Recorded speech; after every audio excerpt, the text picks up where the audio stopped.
আজ সকাল অনুমান 5:50-এর দিকে আমার কাছে একটা খবর আসে যে কার্মি বাজার কালাপাড়ার পাশে রেল ট্র্যাকের মধ্যে একটা অপরিচিত মৃতদেহ পাওয়া গেছে। সঙ্গে সঙ্গে আমরা স্টাফ নিয়ে আসি ঘটনাস্থলে। এসে দেখতে পাই আগরতলা থেকে সাবরুম থেকে আগরতলাগামী ট্রেনে একটা লোক কাটা পড়েছে ভোরবেলার ট্রেনে।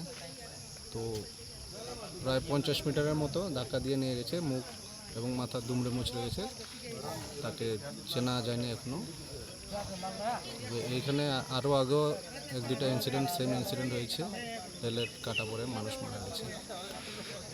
মানুষ আসলে অনেক সময় বসে থাকে রাস্তায়, বিকালবেলা বা সকালবেলা ভোরবেলা মর্নিং ওয়াক করতে আসে। সতর্কতার অভাবেই এই ধরনের ঘটনা ঘটে যেটুকু জানা গেছে। তো এলাকার মানুষের আরও সতর্ক হওয়া উচিত। এরপরে রেল লাইনে হাঁটাচলা না করাই উচিত খুব ভোরবেলা, তাহলে এই ধরনের ঘটনা ভবিষ্যতে ঘটবে না। কয়টার দিকে এই ঘটনাটা ঘটেছে? আমরা খবর পেয়েছি সকাল 5:50-এ।